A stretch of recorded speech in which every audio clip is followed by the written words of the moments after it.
Tesouraria, Lisboa.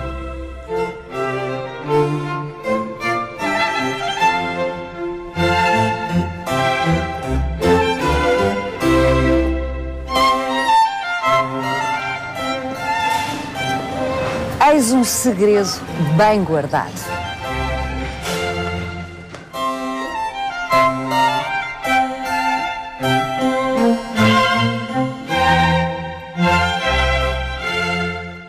A Igreja de São Cristóvão é um dos poucos edifícios da malha medieval da cidade que sobreviveram ao terremoto de 1755. Depois disso, saiu ainda incólume das muitas mudanças de estilos e políticas e é hoje um dos raros testemunhos do primeiro barroco português.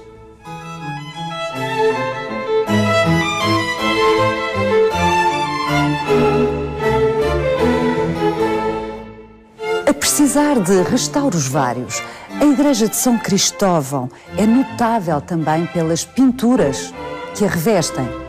Dezenas de telas atribuídas à oficina de um só artista. Algumas delas representando cenas desconcertantes. Esta pintura, por exemplo, representa uma cena raríssima. Jesus abraça José, o seu pai terreno. Vai querer saber mais? Venha connosco nesta visita guiada.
Paulo Pires do Val.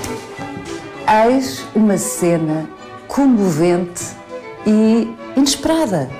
Jesus abraça o seu pai terreno, São José. Eu nunca tinha visto esta cena representada. Eu devo dizer, Paula, que também não. Ou pelo menos foi esta que me fez depois olhar para outras e procurar outras. Mas esta, mesmo nesta iconografia, que já é rara, de São José no leito de morte, esta tem ainda qualquer coisa de especial e tem a ver com essa comoção que apontavas, que é aquele abraço. Encontramos outras onde há a presença de Cristo, mas aquele abraço transforma esta cena em qualquer coisa tão humano que é de facto especial. E não apenas o abraço, mas depois a comoção que está em redor deste momento da morte, em que temos a calma de Maria, ou o anjo que se ajoelha, as mulheres que choram e, portanto, há não apenas uma reação a esta morte, mas há tantas e múltiplas. E depois há um movimento. Ou seja, esteticamente há também qualquer coisa de extraordinário nele, que é um movimento que acaba de alguma maneira naqueles dois homens, pai e filho, que no momento de um trânsito, de uma viagem, se despedem um do outro. Quando eu digo que nunca tinha visto, não estava demasiado distraída. Esta cena é rara de encontrarmos, primeiro porque a figura de São José é uma figura quase oculta, não é? Isso mesmo, silenciosa. Mas no século XVI, ainda antes, quando se começa a dar uma atenção também à humanidade de Cristo, quando se começam a fazer os primeiros presépios, quando se começa a olhar para a Sagrada Família, quando se começa a perceber esse lado carnal da vivência de Cristo, a figura de São José vai ganhando também algum relevo, mesmo no seu silêncio. E no século XVII, no início do século XVII, 1621, o Papa Gregório XV instaura mesmo como obrigatória uma festa de São José, no dia 19 de março, nós continuamos a celebrar como o Dia do Pai. E esse apontar uma data para esta festa de São José torna-se e vai-se tornando cada vez mais importante. Eu lembro, por exemplo, que ainda antes, no século XVI, Santa Teresa d'Ávila deu muita importância a São José, de tal maneira que o seu primeiro convento reformado se chamou São José de Ávila. Até em França, Luís XIV, inesperadamente, dedica, depois do nascimento do seu primeiro filho, a França a São José. Ou seja, coloca São José como patrono também de França. Ou seja, São José vai ganhando uma importância cada vez maior. E a seguir à Contra-Reforma, ou seja, depois do Concílio de Trento, depois de se pensar como é que se podia combater ou contrariar a Reforma Protestante, esta figura de São José torna-se determinante. E, neste caso, com este acréscimo, que é o da ternura, do abraço, o que nós também encontramos, de algum modo, ainda que de outra forma, na arte deste período, que é este desejo também de nos envolver. Ou seja, quando entramos numa igreja barroca, encontramos numa obra de arte total, em que tudo ali está feito para comover. É uma máquina de comoção, do som aos cheiros, que nós nos esquecemos, o incenso, que era muito presente. Os tecidos que enchiam as igrejas, as imagens que a preenchem, no caso desta que vamos ver já a seguir aqui de São Cristóvão, quase não deixando espaço vazio, quase um horror ao vazio, que tinha como consequência esse sentirmos ainda hoje, abraçados. Não é? Abraçados.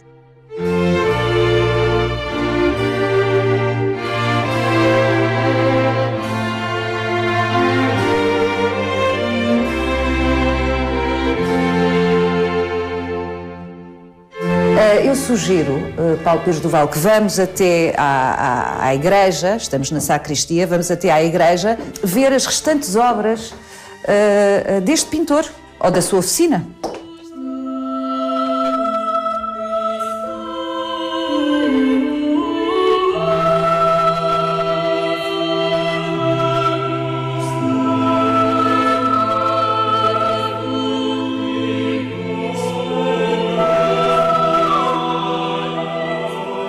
Isto é um banquete. É um banquete um bocadinho obscurecido, porque estas telas não estão restauradas. Aliás, a igreja precisa de muitos trabalhos de restauro, mas são imensas telas. Eu tenho usado em algumas visitas e conversas sobre esta igreja a noção de uma joia, porque é de tal maneira bem pensada e coesa e tem uma unidade que parece um pequeno diamante. A precisar de limpeza, como dizias, mas são 34 aqui, mais a tela que acabámos de ver na sacristia, de Bento Coelho da Silveira ou da sua oficina. Pelo menos inicialmente assim era, terá havido uma outra substituição, mas que não fere essa unidade, que de alguma maneira transforma este espaço numa espécie de um tratado, numa grande reflexão, juntando aquilo que há pouco conversávamos sobre como é que pode ser ao mesmo tempo emotivo, portanto ser um abraço corporal mesmo, afetivo, e intelectual, porque há uma dimensão intelectual neste edifício. Uma intencionalidade, é isso? Uma intencionalidade que se revela na forma como foram colocadas as telas, no espaço, como o arquiteto João Duarte, que era padre e que, portanto, sabia bem para porquê desenhar e como desenhar, com que intencionalidade desenhar esta igreja, e que quando conversa com certeza com Bento Coelho da Silveira, o pintor lhe pede um programa bem estabelecido e pensado. Eles, aliás, história curiosa, pertenciam a uma academia. Walter Benjamin dizia que o barroco se caracterizava pelo jogo e pelo luto. E procura do equilíbrio entre o jogo e o luto poderia caracterizar o barroco. E, nesse sentido, eram muito jocosos. E eram constituídos por... Estas academias eram constituídas por poetas, escritores, pintores, arquitetos, intelectuais, mas com algumas diferenças. A Academia dos Singulares seriam burgueses, intelectuais, claro, ou novos, cristãos novos, enquanto que a Academia dos Generosos eram nobres ou alto clero, e, portanto, havia uma diferença de classe entre estas duas academias. João Duarte e Bento Coelho da Silveira ter-se-ão encontrado nessa Academia dos Singulares e, com certeza, que terão conversado muito sobre este projeto, e isso eu julgo que se revela depois na forma como há aqui uma intencionalidade. E uma coesão, não é? Uma coesão.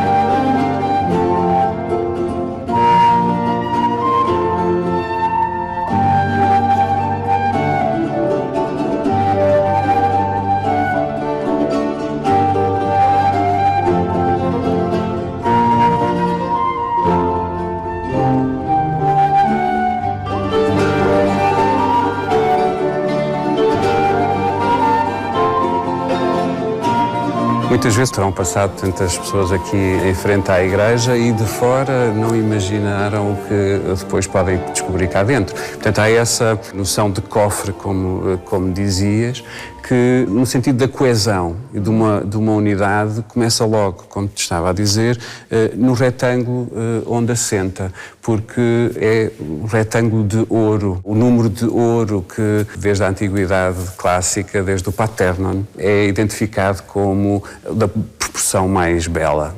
Se dividirmos a base pela altura deste retângulo, dá o número 1,618, que é, desde a Antiguidade Clássica, o número de ouro, que encontramos inúmeras vezes repetido, desde o Paternon até, estranho, os cartões de crédito que trazemos no bolso. Extraordinário. E é qualquer coisa que esteticamente agrada aos sentidos. Funciona. Podemos nem saber bem, mas as proporções, quer do nosso corpo, quer da relação com o nosso corpo com o espaço, em relação a este retângulo, funciona. E João Duarte e Bento Coelho da Silveira sabiam bem. O emblema da Academia dos Singulares é uma pirâmide desenhada pelo Bento Coelho da Silveira, constituída por livros, uns sobre os outros. O primeiro é Homero, o segundo Aristóteles, depois temos Ovídio, por aí fora, temos Camões, Lope de Vega. Portanto, havia um conhecimento dos clássicos que claramente influenciou a maneira como esta igreja é construída. Só dizer-te, essa pirâmide acabava com um sol. O sol ali significava Apolo, mas cristianizado, o sol é o próprio Cristo.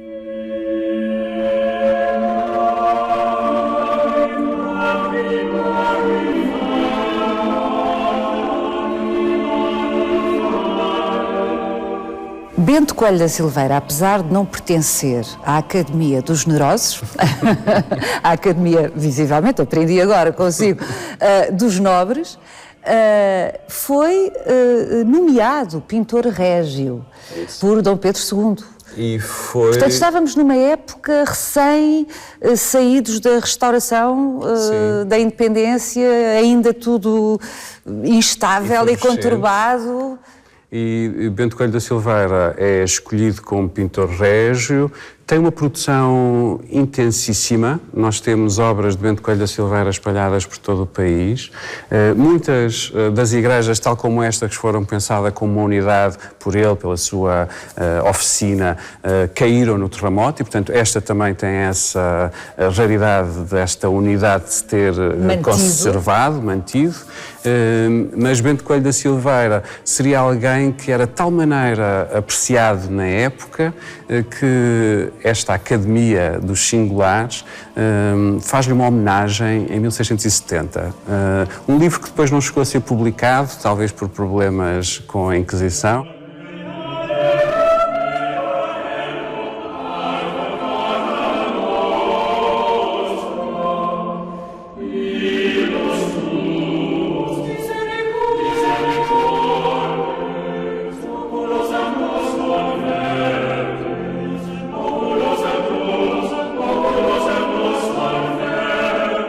Paulo, o que torna única esta igreja, do que fui aprendendo desta conversa, é o facto de ser dos raros edifícios que não ruíram, praticamente não caiu quase nada dela no terremoto de 1755, portanto, de ser um dos poucos raros exemplares do primeiro barroco português, portanto, século XVII, é o facto de ter 30 e tal pinturas, telas, todas atribuídas, ou praticamente todas atribuídas ao mesmo pintor e à sua oficina, não significa que fosse ele pessoalmente, mas as pessoas que trabalhavam com ele, mas há ainda uma razão que a torna especial, que é o programa tão específico dos temas que são tratados, ou do tema que é recorrentemente tratado nas telas que aqui estão presentes. Isso. Há pouco eu referia a uma inscrição que se encontra ali, que foi a Irmandade do Santíssimo Sacramento que mandou fazer esta capela, e eu julgo que isso será importante para percebê-la, não apenas a Capela Mor, para perceber a Capela Mor, mas para perceber toda a Igreja, ter sido a Irmandade do Santíssimo Sacramento. Todo o programa está intimamente ligado a uma reflexão sobre o corpo de Cristo na hóstia. De alguma maneira, ela é uma forma de responder à Reforma Protestante, dizendo não, a presença real de Cristo na Eucaristia, no pão e no sangue, é a forma correta de pensar o que é a Eucaristia. Esta Igreja é a apresentação nesta forma que também contraria o movimento protestante e a Reforma Protestante nas imagens, na veneração dos santos.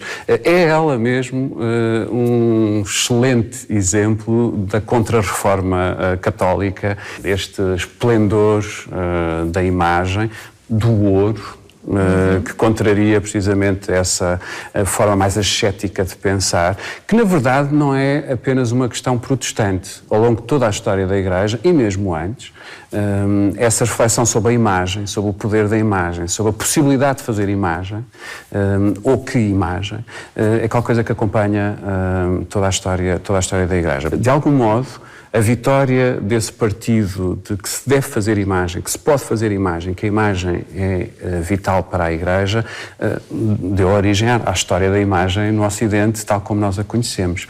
Sempre com avanço e recuo. O protestantismo é uma forma de pôr travão. Recuo, e o barroco é o grande avanço. E esta Igreja, evidentemente, inscreve-se nesta história. O corpo de Cristo.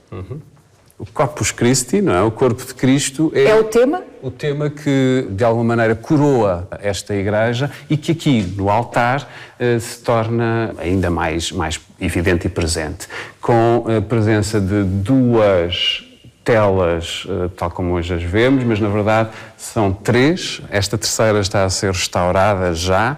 Esta tela representa a última ceia. O jogo, no entanto, é também entre o Antigo e o Novo Testamento. O pensar a Eucaristia como sacrifício, relacionando-a com o Antigo Testamento, como nesta tela do lado esquerdo, um sacrifício de David, imaginamos, com os ídolos a serem destruídos e o verdadeiro sacrifício, o cordeiro sacrificial a ser apresentado.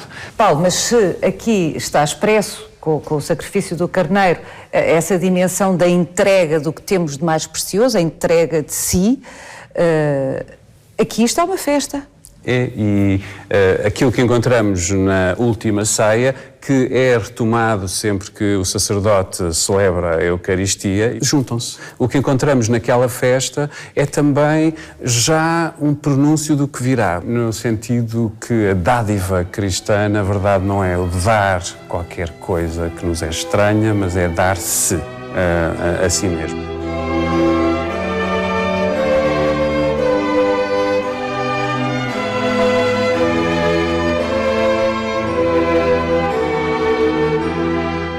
Paulo, aqui temos um imponente São Cristóvão. Enfim, São Cristóvão seria naturalmente obrigatório nesta igreja.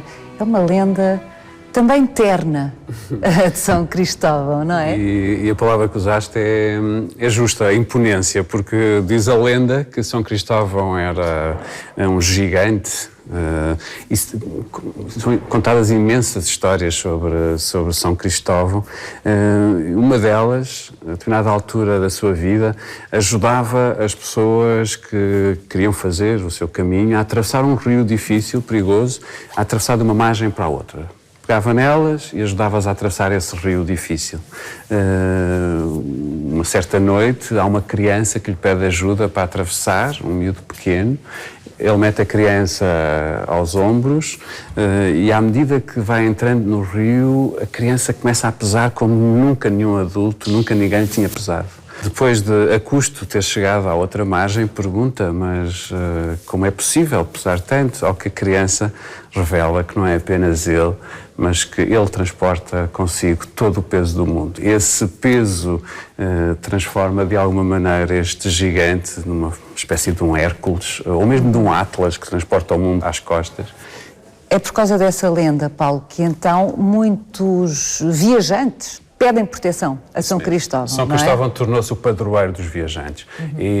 Camionistas, taxistas... Sim, mesmo peregrinos, de algum modo todos os nómadas, e de algum modo todos somos nómadas, olham para São Cristóvão como o padroeiro dessa viagem difícil, dessas travessias difíceis.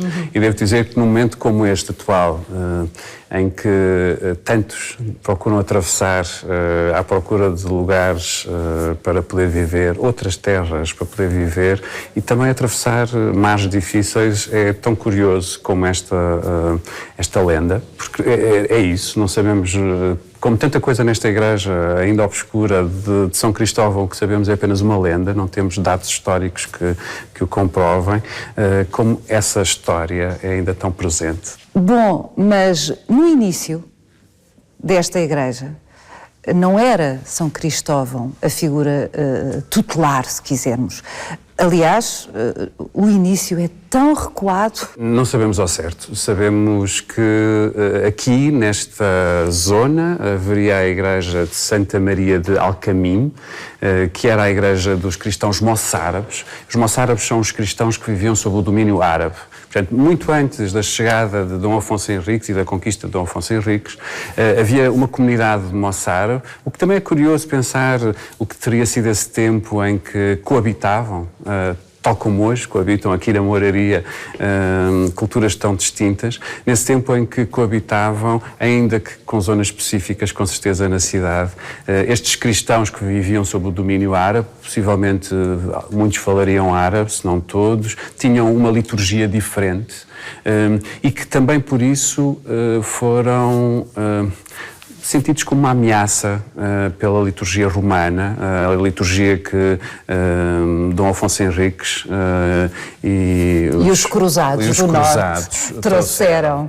E por isso, aquilo que sabemos é que aos poucos essa liturgia anterior foi sendo extinta ou cada vez mais rara.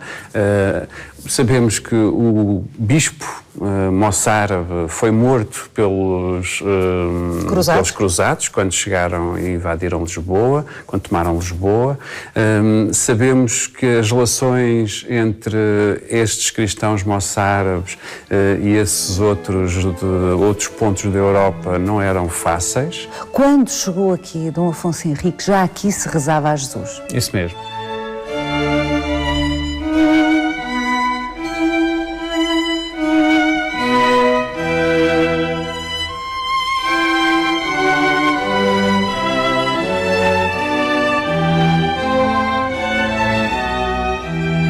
O padre Edgar Clara é o pároco da Igreja de São Cristóvão e de mais 11 igrejas na Moraria, em Alfama e no Castelo, bem uma tarefa ciclópica.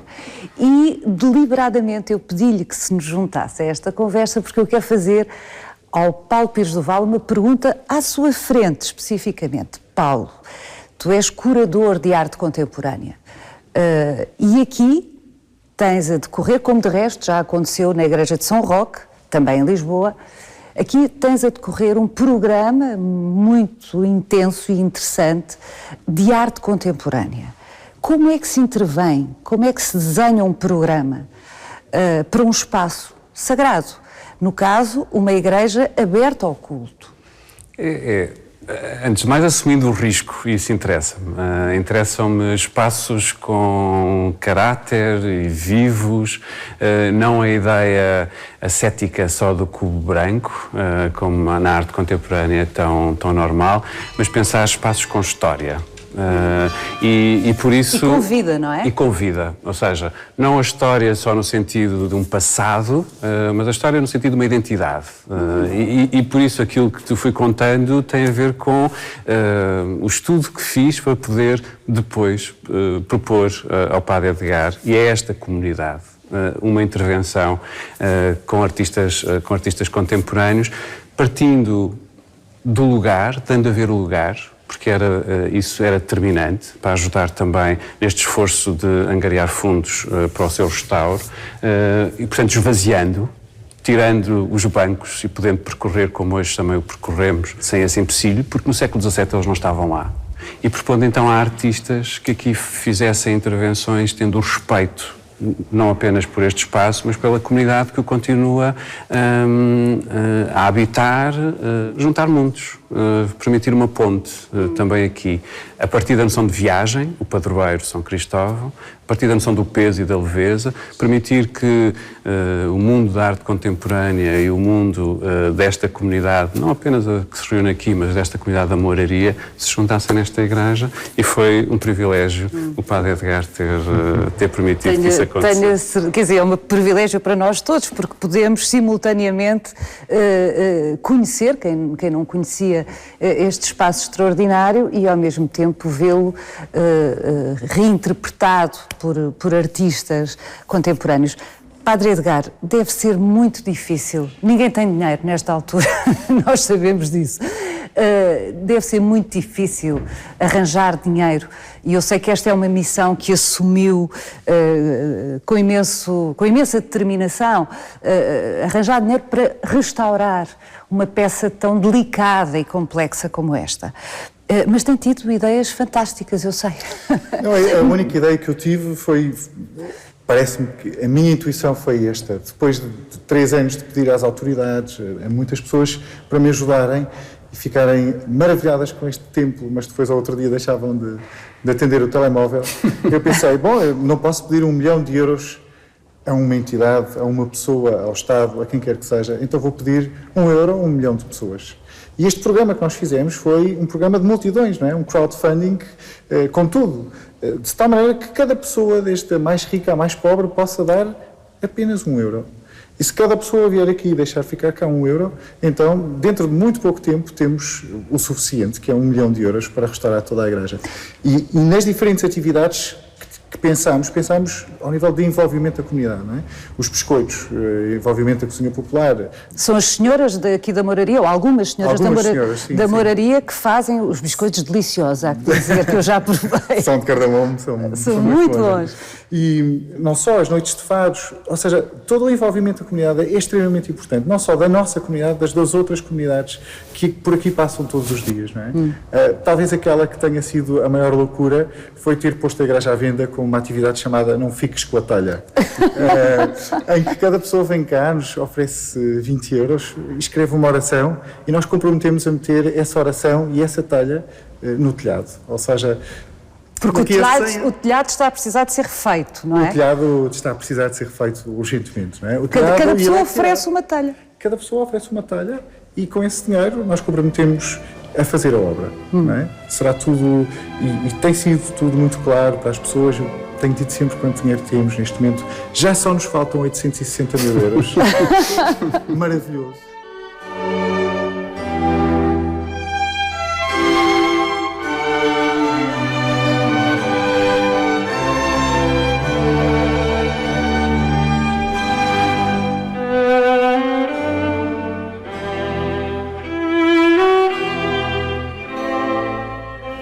Sra. Dona Esmeralda, vou seguir aqui a sugestão do Padre Edgar e comprar uma telha para ajudar a fazer um telhado novo aqui nesta pérola, que é a Igreja de São Cristóvão. São 20 euros, não é? 20 euros.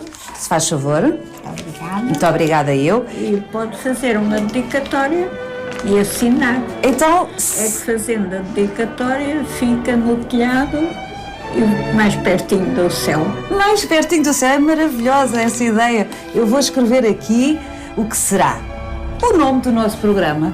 Visita Guiada.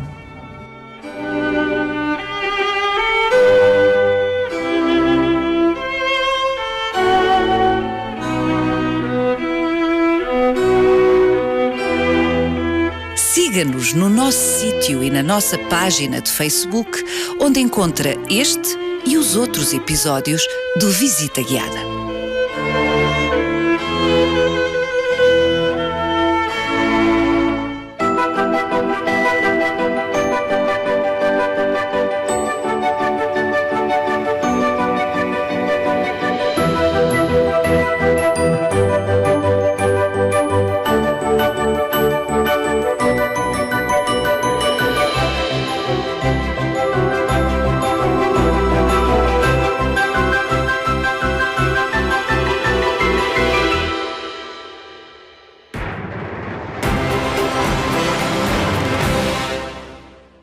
Este programa é